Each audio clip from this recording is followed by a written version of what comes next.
The sky darkened as Viridian, the last of the great dragon queens, circled above the scorched plains of Caraxes. Her massive emerald scales reflected the dying light of twin suns, casting shimmering patterns across the barren landscape below.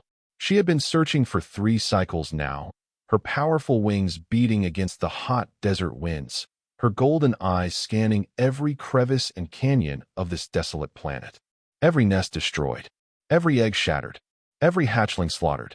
The pain of loss had carved itself into her ancient heart, a hollow ache that grew with each passing day. The mech lords, with their soulless armies and plasma cannons, had been ruthlessly efficient in their extermination campaign. Dragons, once the most feared and respected species in the 7th quadrant, reduced to a single aging queen. Viridian released a mournful cry that echoed across the vast emptiness. The sound carried for miles, a lament for her lost children and the end of a lineage that had spanned millennia. Soon, she too would join them. The last dragon, the final ember of a once blazing fire, extinguished forever. A glint of movement caught her eye. Something small and fragile, crawling across the sand dunes far below. Viridian banked sharply, her massive form cutting through clouds as she descended to investigate. Probably just another desert scavenger, she thought, but her instincts compelled her to look closer. As she approached, the creature looked up. A small, hairless biped with only 2 arms and 2 legs. No scales, no wings, no tail. Incredibly vulnerable. It was a human child, no more than 5 or 6 years by their reckoning. His skin was blistered from sun exposure, his lips cracked from dehydration. Clutched in his tiny hand was a broken communicator, long dead. The boy did not scream when Viridian landed with a ground-shaking thud before him. He did not run when her massive head, larger than his entire body, lowered to inspect him. Instead, he reached out a trembling hand toward her snout. "Are you an angel?" the boy whispered, his voice hoarse. "Mama said angels would come." Viridian snorted, a plume of smoke rising from her nostrils. "I am no angel, small one. I am Viridian, last queen of the Carasian dragonflights." The boy's eyes widened, not with fear, but with wonder. "You can talk." "In my head. Telepathy," Viridian explained, though she wondered why she bothered. This human child would soon perish in the desert without water or shelter. Another innocent victim of the cruel universe. "What are you called, human child? And how did you come to be alone in this wasteland?" "I'm Lucas," the boy said, swaying slightly on his feet. "Our ship crashed. Mama put me in the escape pod, but it landed here.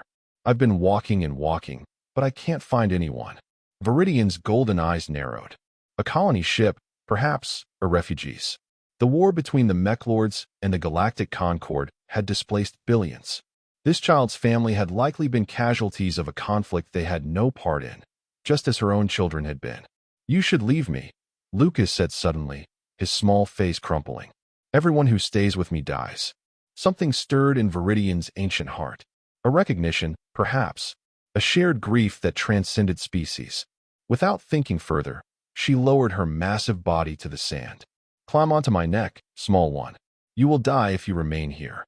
Lucas hesitated only briefly before scrambling up her foreleg and settling between 2 massive spinal ridges. His tiny hands gripped the scales before him. "Where are we going?" he asked. "To water first," Viridian replied, spreading her wings. "Then to my sanctuary in the mountains. It is not safe, but it is safer than here."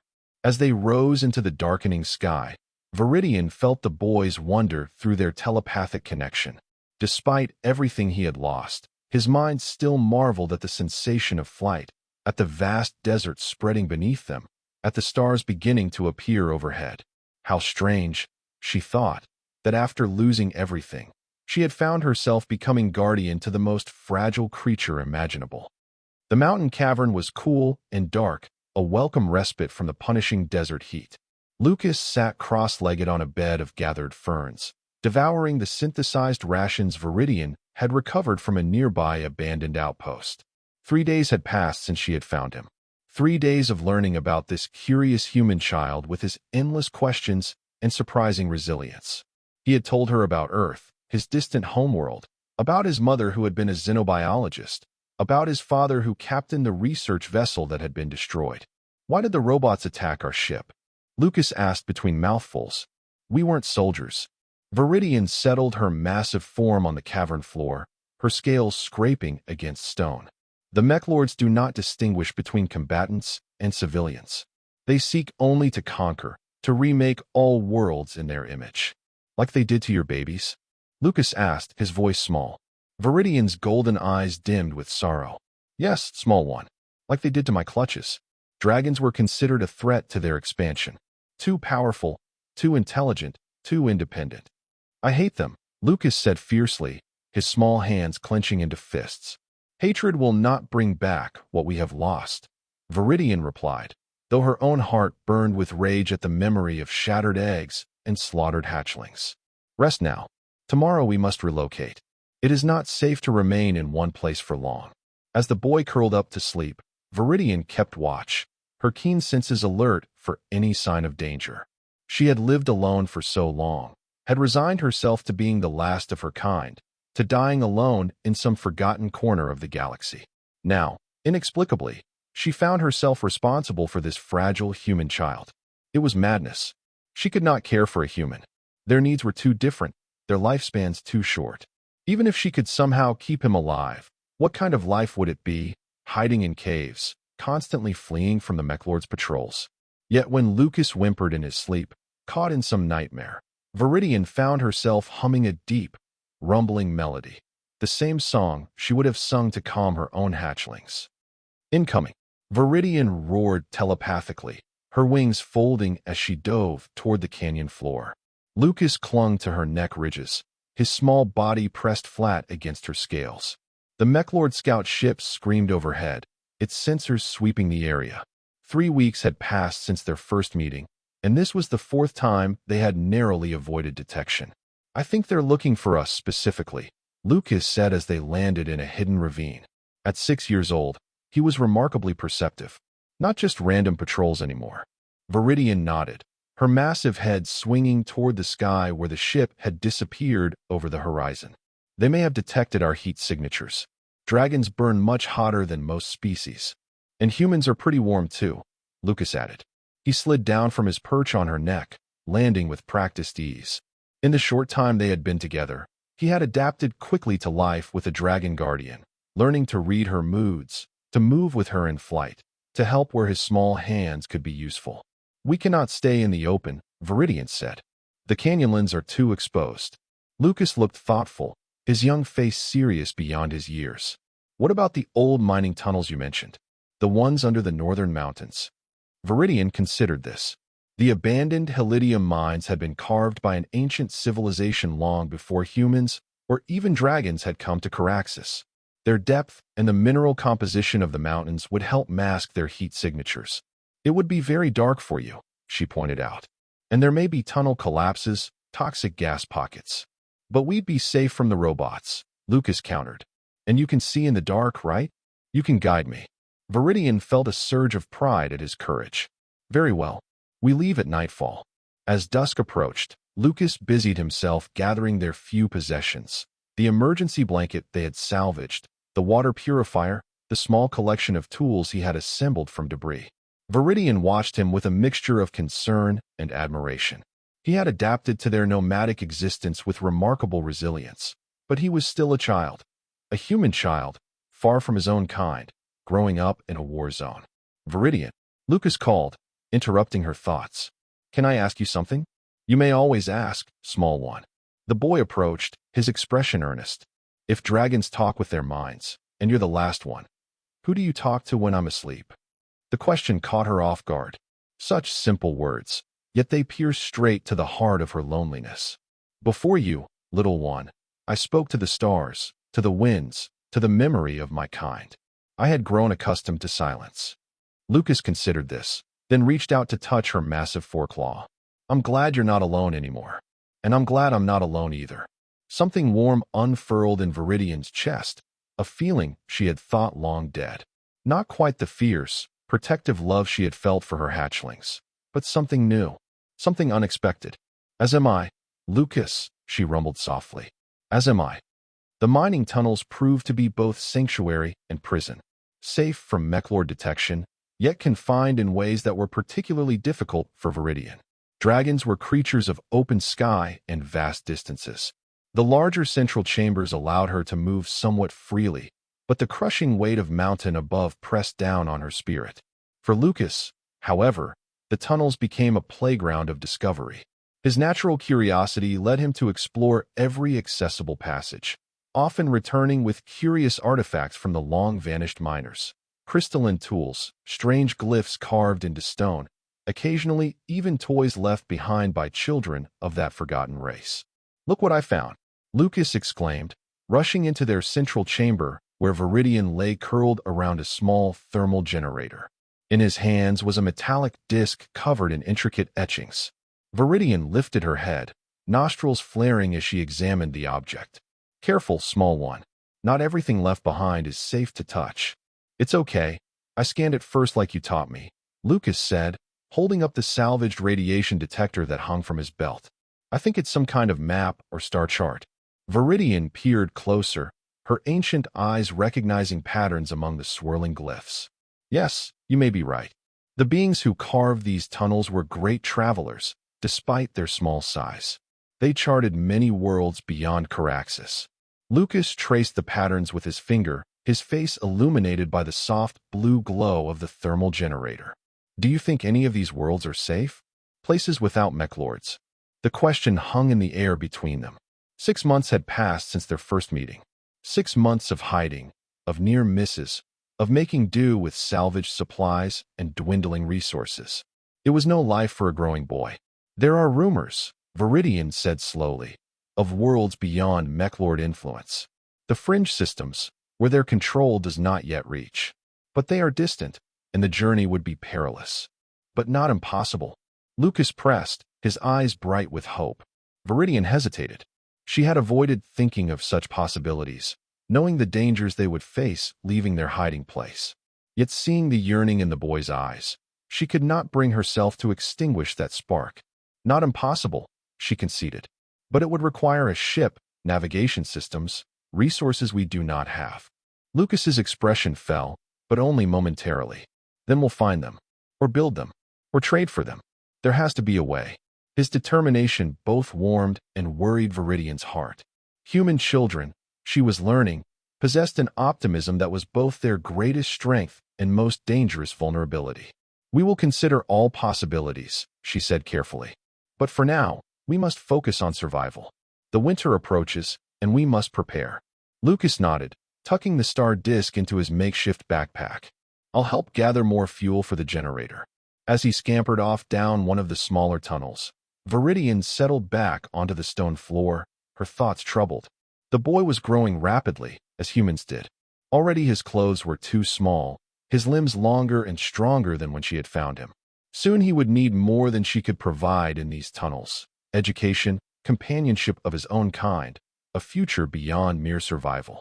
For the first time since taking him under her wing, Viridian faced the painful truth she had been avoiding. Eventually, she would need to let him go. The first year gave way to a second, then a third.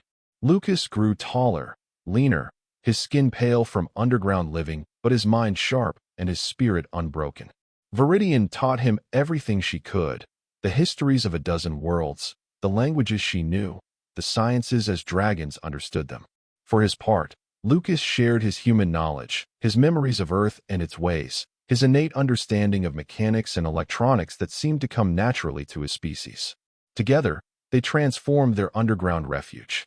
Lucas's clever hands repurposed salvage technology to create a more comfortable living space: water collection systems, improved lighting, even primitive hydroponics to grow edible fungi and roots. Viridian's strength and fire allowed them to reshape chambers when needed, to defend against the occasional predators that wandered into the tunnels, to heat their home during the bitter Carassian winters. They established a routine of careful excursions to the surface, always at night, always varying their patterns to avoid detection. Sometimes they ventured to abandoned settlements for supplies, other times to the peaks of mountains simply to feel the wind and see the stars. It was during one such excursion, as Lucas approached his 10th year, that everything changed. They had flown to a remote plateau, far from any known mechlord activity. The night was clear, the three moons of Caraxes casting silver light across the landscape. Lucas sat on Viridian's foreleg, pointing out constellations they had named together. "I've been thinking," he said, his voice deeper now than the childish treble of their first meeting. "About the star disk, about finding a way off-planet." Viridian rumbled softly.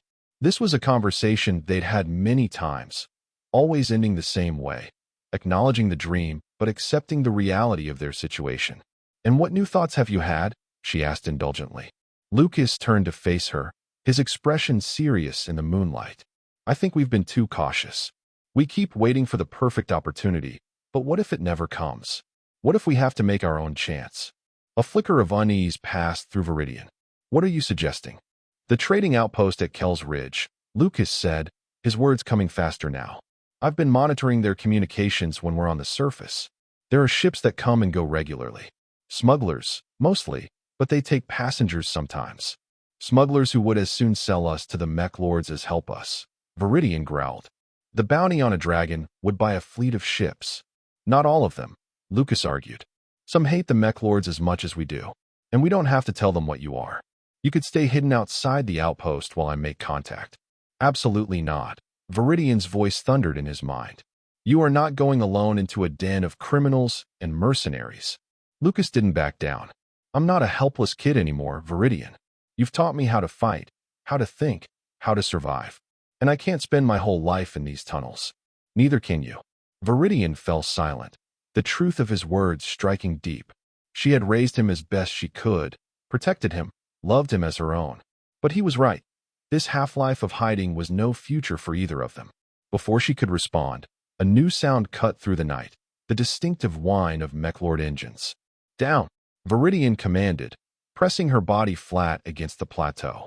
Lucas immediately slid from her leg and flattened himself beside her. The patrol ship appeared over the horizon, its searchlights sweeping methodically across the terrain. It was closer than any mechlord vessel had come to them in years, its path taking it directly toward their position. "They can't have detected us yet," Lucas whispered. "The plateau has the same heat signature as the surrounding rock. Nevertheless, we must move," Viridian replied, her eyes tracking the approaching ship.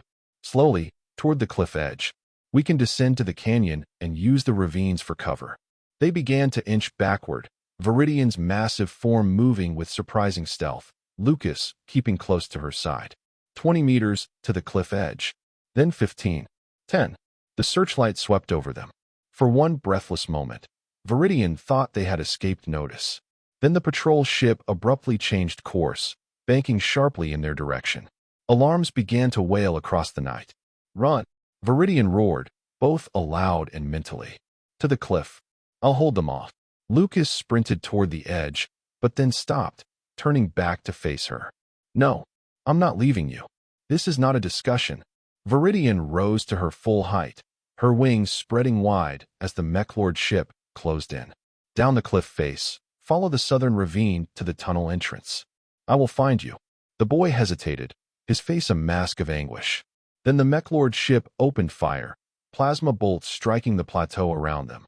The decision was made for him. As Lucas disappeared over the cliff edge, Viridian launched herself skyward, directly at the mechlord vessel.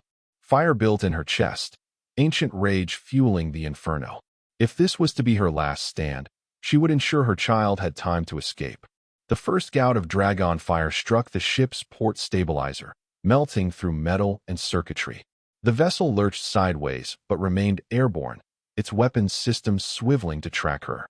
Viridian dove and rolled, centuries of aerial combat experience guiding her movements. Another blast of fire, another direct hit. The ship was wounded now, trailing smoke, but its retaliatory fire intensified. A plasma bolt grazed her wing. Pain lanced through her, but she pushed through it, climbing higher, drawing the ship away from Lucas's escape route. In the back of her mind, through their telepathic bond, she could feel his terror and concern for her. "Run, little one," she projected fiercely. "Run, and do not look back." The mechlord ship launched a volley of seeking missiles. Viridian tucked her wings and plummeted, pulling up at the last moment to skim the plateau surface. 2 missiles crashed into rock, but a third stayed on target. The explosion caught her mid-turn, sending her tumbling across the plateau. Warning systems flashed red in the mech-lord ship: hull breach, engine failure, weapons systems compromised. Viridian struggled to her feet, one wing dragging uselessly, her side burned and bleeding. With a mechanical scream, the ship plunged toward her, no longer flying but falling, a deliberate kamikaze attack. Viridian gathered her remaining strength and leapt aside, but not quickly enough. The impact shook the entire plateau. Metal shrieked, stone cracked, and everything dissolved into chaos of fire and smoke. In the settling dust, Viridian lay pinned beneath twisted wreckage, her consciousness flickering. Through their bond, she reached for Lucas one last time, sending not words but pure emotion, love, pride, a desperate hope for his survival. His response came immediately, a wordless cry of denial and determination. He was climbing back up the cliff, she realized with horror. Coming back for her. No, she tried to project, but her strength was fading. Save yourself. The last thing she saw before darkness claimed her was a secondary mech-lord vessel appearing on the horizon, drawn by its fallen comrade's distress signal. Her final thought was a prayer to whatever cosmic forces might listen. Keep him safe. Let my child live. Consciousness returned to Viridian in painful fragments. First came sensation, crushing weight on her body, searing pain along her left side, the acrid smell of burning synthetics. Then sound, the crackle of flames, the groan of settling metal, and a voice. A human voice. Have to try? Please wake up, please. Lucas.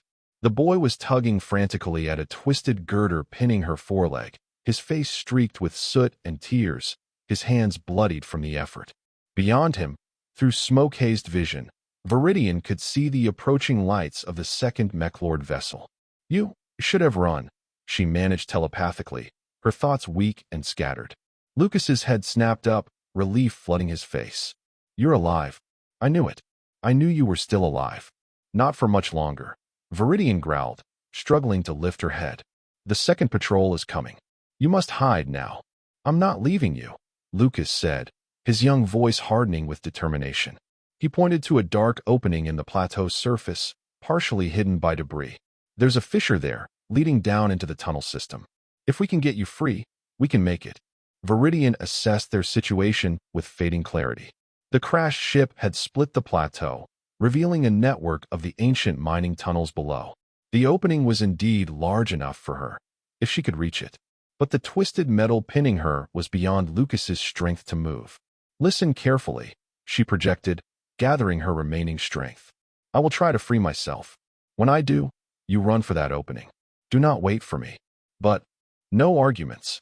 The force of her mental command made Lucas flinch. More gently, she added, I will follow if I can. The approaching vessel was close now, its searchlights sweeping the crash site. Time had run out. Viridian summoned the last reserves of her fire, focusing the heat not outward but inward, superheating her own scales until they glowed red. The metal pinning her began to soften where it contacted her body. With a roar of pain and effort, she heaved upward, twisting free of the molten wreckage. Now, run, she commanded, lurching toward the fissure. Lucas sprinted ahead, reaching the opening and turning to guide her. Plasma fire erupted from the mech-lord vessel, bolts striking the ground around them as Viridian half ran, half dragged herself toward the fissure. Her injured wing trailed uselessly, her left hind leg barely supporting her weight. A bolt struck just behind her, the concussive force propelling her forward. She tumbled into the darkness of the fissure, Lucas leaping aside to avoid being crushed. Stone and metal collapsed behind them as the plateau edge gave way, sealing the entrance and plunging them into total darkness. For long moments, neither moved. Viridian's labored breathing echoed in the confined space, her body trembling with pain and exhaustion. Lucas crawled to her side, his small hands finding her face in the darkness. You're hurt bad, he whispered, his voice catching. Really bad. Viridian could not deny it. The plasma burns along her side were severe, and she suspected internal injuries as well. I need time to heal, she managed. Dragons are resilient. I'll help, Lucas said firmly. I can find water, something for the pain. The medkit might have survived in my pack.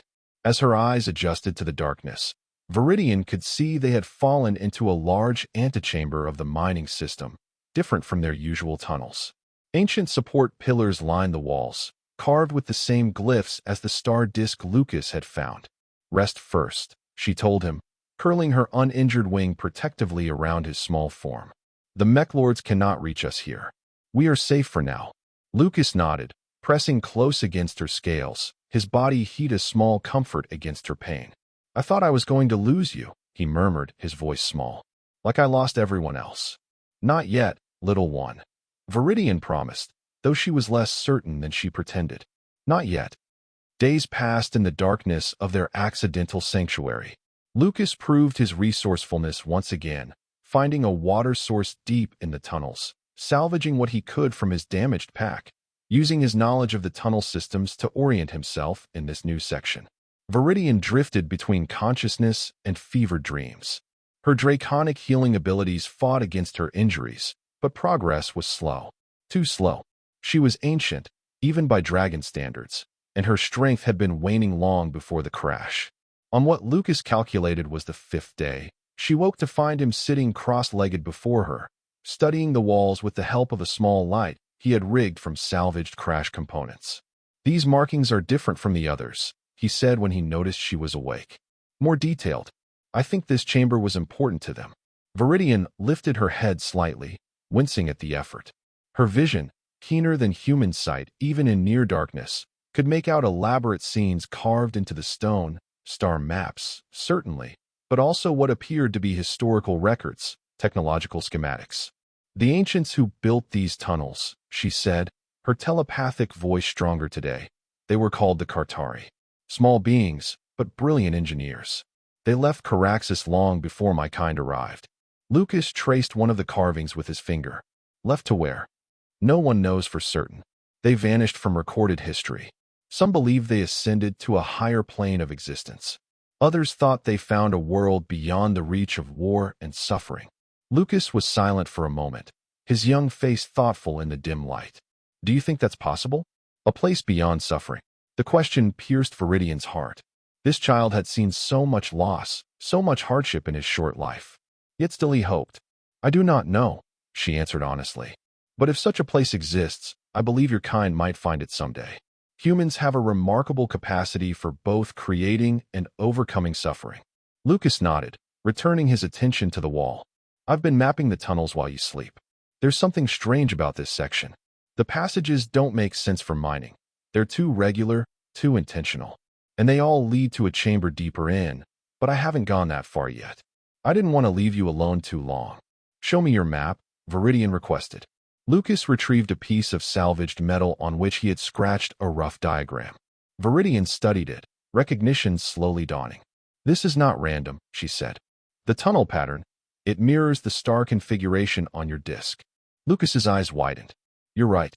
Which means the central chamber you found might be important," Viridian finished. "Perhaps a control room, or a repository of knowledge." The boy's excitement was palpable. "We should explore it.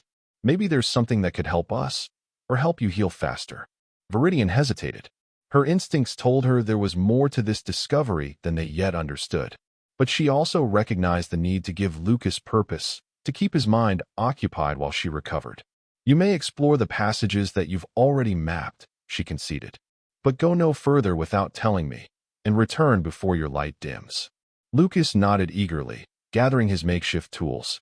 "I'll be careful, I promise. And I'll come back as soon as I find anything." As he disappeared down one of the tunnels, Viridian settled back, conserving her strength. Something about this place nagged at her memory, a legend, perhaps, or a story told by the elders of her flight before they too were lost. Something about the Kartari and their final legacy. She closed her eyes, searching through millennia of memories for the connection that eluded her. "Viridian! Viridian, wake up!" Lucas's urgent voice pulled her from deep slumber. How long had she been asleep? Hours, at least. The boy stood before her, his face alight with excitement, clutching something in his hands. "Look what I found." He held up a crystalline object about the size of his palm, intricately faceted and faintly glowing with an inner blue light. It was in the central chamber, just sitting there on a pedestal, like it was waiting for someone. Viridian's breath caught. A Kartari memory crystal, she whispered. I thought they were only legends. What does it do? Lucas asked, turning the crystal in his hands. If the stories are true, it contains the collective knowledge of the Kartari, their history, their discoveries, perhaps even their destination when they left Caraxes. Lucas looked at the crystal with new reverence. How do we access it? The legends speak of a mental connection, similar to dragon telepathy, Viridian explained. But I do not know if non-Kartari minds can interface with it. Can we try? Lucas asked eagerly. Viridian considered.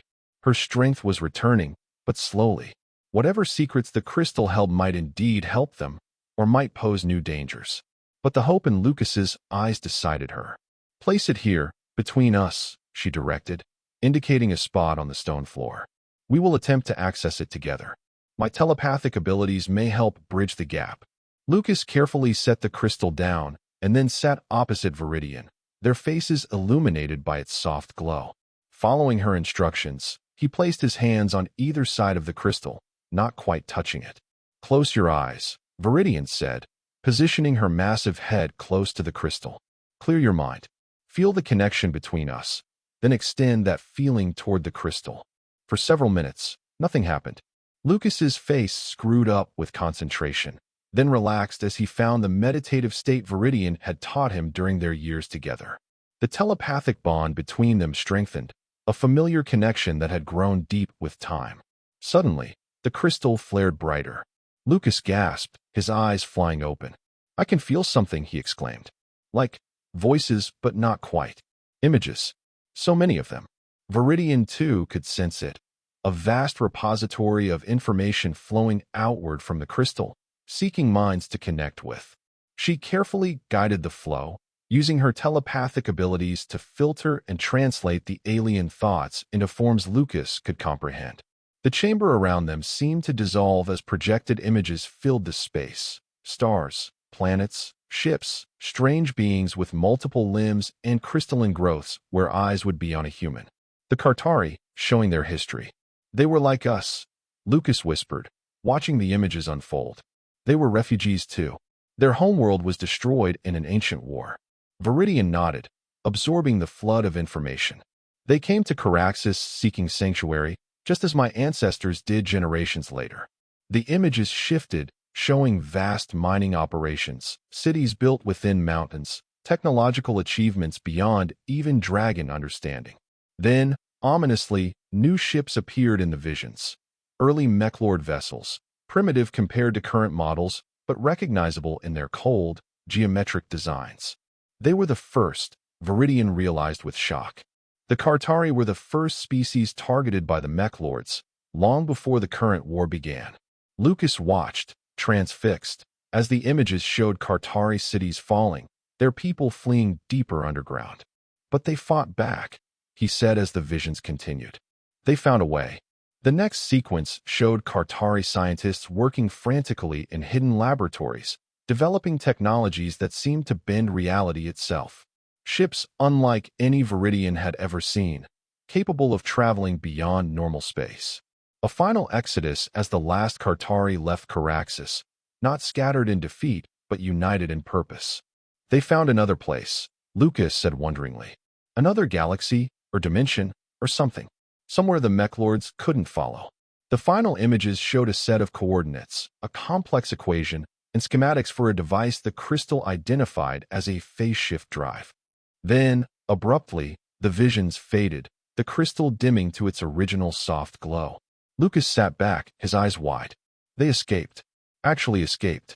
And they left this behind for someone to find. Not someone, Viridian said slowly, the pieces falling into place in her ancient mind. For those who needed it most. The crystal was waiting, all these millennia, for the right combination, a telepathic mind to access it. And what? Lucas prompted when she fell silent. Viridian looked at him with new understanding. A mind innocent enough, creative enough, to imagine possibilities beyond conventional thinking. A human mind. Lucas considered this. You think it was meant for us? Specifically, not us by name, but what we represent. Different species united by circumstance, seeking escape from the same enemy that drove the Kartari away. Viridian's golden eyes gleamed in the crystal's light. The phase shift technology they developed, it could take us beyond Mechlord reach. Not just to another star system, but to wherever the Kartari went. Hope bloomed on Lucas's face, then faltered. But how? We need to build the drive, find a ship. The crystal contains the knowledge, Viridian said.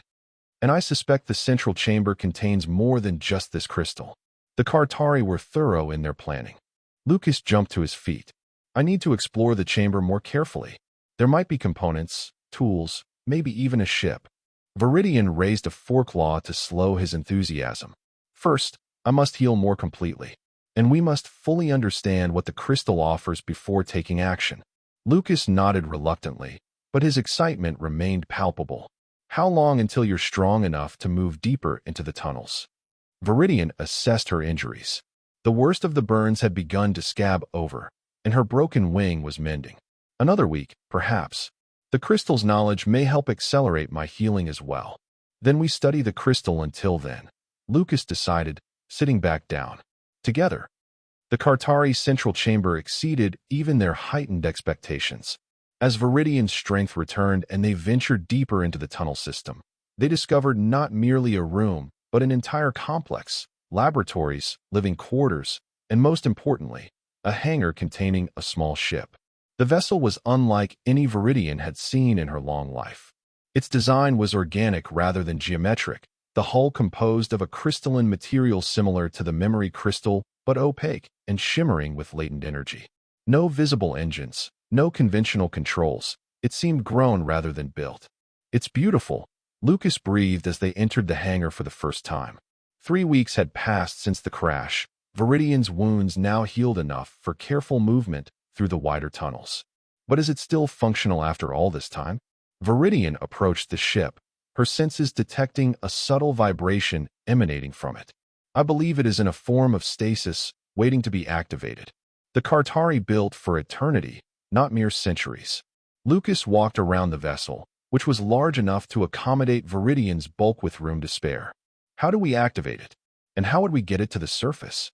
The answer came from the memory crystal, which they had brought with them. As they approached the ship with the crystal, the hangar ceiling began to reconfigure, sections sliding apart to reveal a shaft leading upward to the surface. An escape route, Viridian observed, designed to remain hidden until needed. Lucas held the crystal toward the ship, and a previously invisible seam appeared in the hull, widening into a doorway. Inside, the vessel was minimalist but clearly designed for comfort during long journeys. A central chamber could easily fit Viridian, while smaller rooms branched off for other functions. Near what appeared to be the control center, they found a pedestal identical to the one that had held the memory crystal. Lucas glanced at Viridian, then carefully placed the crystal into the waiting receptacle. The ship came alive around them. Lights activated, surfaces shifted from opaque to transparent, and a soft, melodic hum filled the air. Holographic displays appeared, showing star charts, status readings, and navigation options, all automatically translating themselves into formats they could understand. It recognizes us, Lucas said with wonder. It's adapting to us. Viridian's telepathic senses detected something more. Not merely recognizing. It is awakening. The ship itself appears to be semi-sentient. A gentle presence brushed against their minds. Not intrusive, but welcoming. Not words, exactly, but impressions, readiness, purpose, destination. It wants to complete its mission, Viridian translated. To take us where the Kartari went. Lucas ran his hand along a nearby wall, which subtly shifted color in response to his touch. Can it? After all this time? The ship's presence in their minds intensified, conveying confidence. The phase shift drive was intact, fully charged from energy sources beyond their understanding. The coordinates were preset. It required only their command to launch. We could leave, Lucas said quietly, the implications sinking in. Today? Now. The possibility hung between them.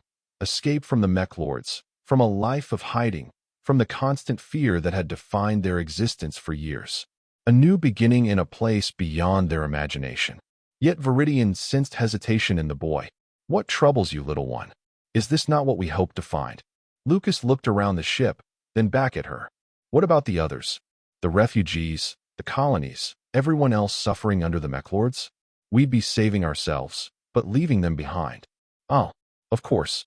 Viridian should have anticipated this. Humans, for all their fragility, possessed a remarkable capacity for empathy. It was one of the traits she had come to most admire in Lucas. "We cannot save everyone," she said gently. "Two fugitives, even with Kartari technology, cannot turn the tide of a war that has raged for centuries." "But we could try," Lucas insisted. "The crystal, the ship, they contain knowledge the Resistance could use.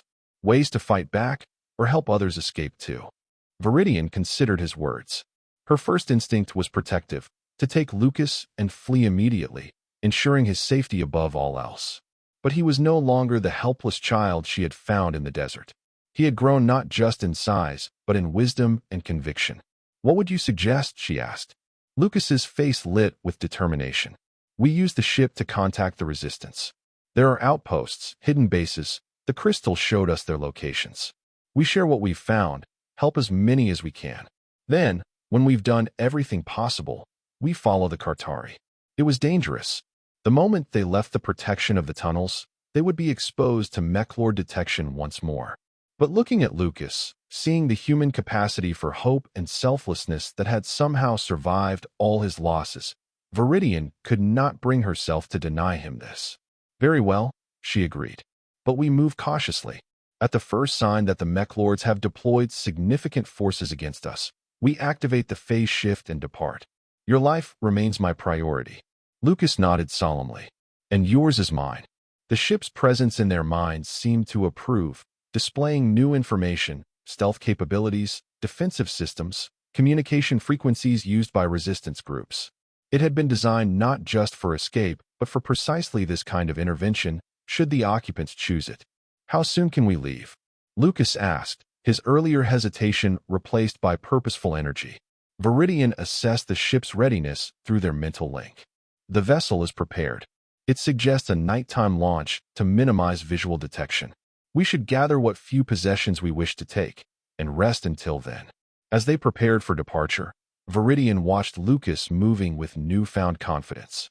No longer a child running from danger, but a young human choosing to face it for the sake of others. Pride swelled in her heart, tempered by concern for the risks ahead. He had become, in every way that mattered, her child. Not hatched from her eggs, but forged in the crucible of shared survival, mutual protection, and genuine love. Different species, different origins, yet bound by something stronger than blood. The Kartari ship rose silently through the hidden shaft, emerging onto the plateau under the cover of darkness. Its crystal hull absorbed rather than reflected light, rendering it nearly invisible against the night sky. Inside, Lucas and Viridian monitored the sensor displays, watching for mechlord patrols. "Clear so far," Lucas reported, his fingers dancing across controls that responded to his thoughts as much as his touch. "Setting course for the Helios Resistance Base, stealth systems active." The ship accelerated smoothly, leaving the plateau behind. Viridian gazed through the transparent hull at the landscape passing below, the desert where she had found Lucas, the mountains that had sheltered them, the battlefields where her kind had made their last stands.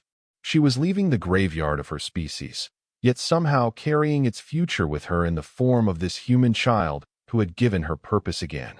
Approaching Helios base perimeter, Lucas announced, sending recognition codes from the Kartari database. Tense minutes passed as they waited for a response. Then the communications array chimed, a voice coming through filled with disbelief and hope. "Unidentified vessel, your codes are impossible. They haven't been used in centuries. Identify yourself immediately." Lucas looked to Viridian, who nodded encouragingly. He took a deep breath and activated the response channel. "Helios base, this is Lucas Chun, human refugee, accompanied by Viridian of the Carasian Dragon flights. We come with Kartari technology and knowledge to aid the resistance. Request permission to land and share critical information." Silence stretched long enough that they wondered if the base had cut communication. Then, "Lucas Chun, the missing child from the research vessel Horizon? That was 5 years ago. You're listed as presumed dead." Lucas's expression flickered with old pain. "Not dead. Saved. And now we're here to help save others." Another pause. Then, Landing coordinates transmitted. Approach vector Gamma 3. Welcome home, Lucas Chun. Home. The word resonated strangely in Viridian's mind. For so long, home had been wherever they found temporary shelter. The concept of a permanent place, of belonging somewhere, had become foreign to both of them. As the ship descended toward the hidden base, a sprawling complex built into a canyon system, disguised by holographic projections, Lucas reached out to touch Viridian's foreleg. They said, "Welcome home to me," he said quietly. "But you're my home. Wherever we go, whatever happens, that won't change." Viridian curled her wing protectively around him, as she had countless times over the years. "And you are mine, little one, the child of my heart, if not my blood." The ship touched down on a landing pad, immediately surrounded by astonished resistance fighters, humans, Loraxians, even a few Mantiri, all species who had suffered under Mechlord expansion. Their shock at seeing a living dragon was evident, their weapons half-raised in uncertainty. "Stay behind me," Viridian instructed as the ship's doorway formed. "Let me address them first." She stepped forward, majestic despite her still-healing injuries, her golden eyes surveying the gathered crowd. Lucas remained close to her side, no longer the frightened child she had found in the desert, but a young human standing tall beside his dragon guardian. "People of the Resistance," Viridian's telepathic voice reached not just Lucas, but every mind present, many flinching in surprise at the contact. "We bring you knowledge long hidden, a weapon against our common enemy, and for those who wish it, a way to escape beyond their reach forever." A tall human woman stepped forward, her bearing marking her as a leader. "I am Commander Santos of the Helios Resistance. Your arrival is unexpected, to say the least. Dragons were thought extinct, and this boy's survival is miraculous. You speak of weapons and escape routes. We need proof." Lucas held up the memory crystal, which glowed brighter in the open air. "This contains the collective knowledge of the Kartari civilization, the first species to successfully escape the Mechlords. Their ship brought us here, and can take us. Take anyone beyond the Mechlord's reach." Murmurs spread through the gathered fighters. The Kartari were legend even to them, ancient history bordering on myth.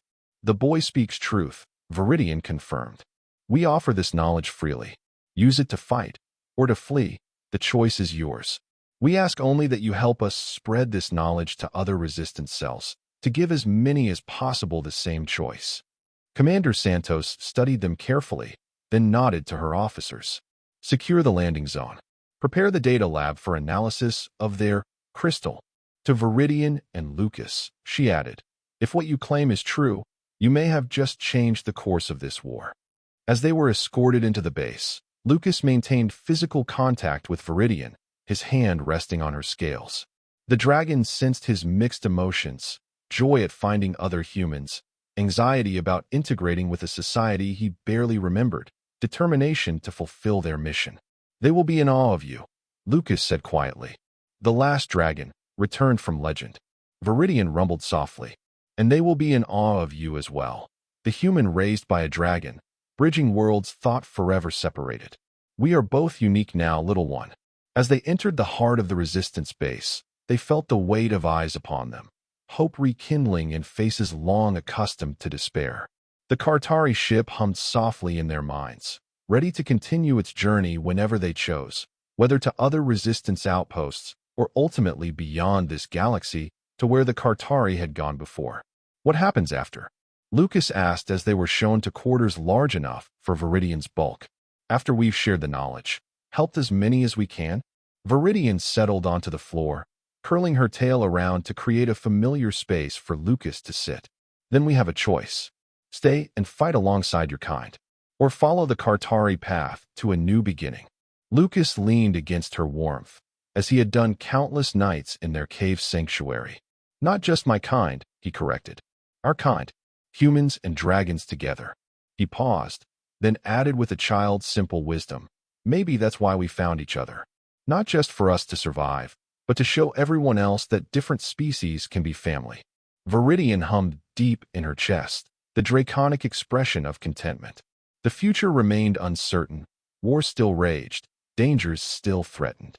But for the first time and longer than she could remember, that future contained real hope. Not just survival, but purpose. Not just existence, but family. The Dragon Queen had lost all her offspring until she found a human boy in the desert. And in saving him, she had found something she thought forever lost, a future for her kind, carried not in dragon eggs, but in human hearts that could learn to love even the most fearsome of creatures. Rest now, my child, she said softly. Tomorrow, we begin changing the world. Lucas smiled, closing his eyes. We already have. And that was the end of the story. If you listened all the way to here, don't forget to leave feedback about what you thought of the story in the comments, whether positive or negative. Your feedback helps us improve.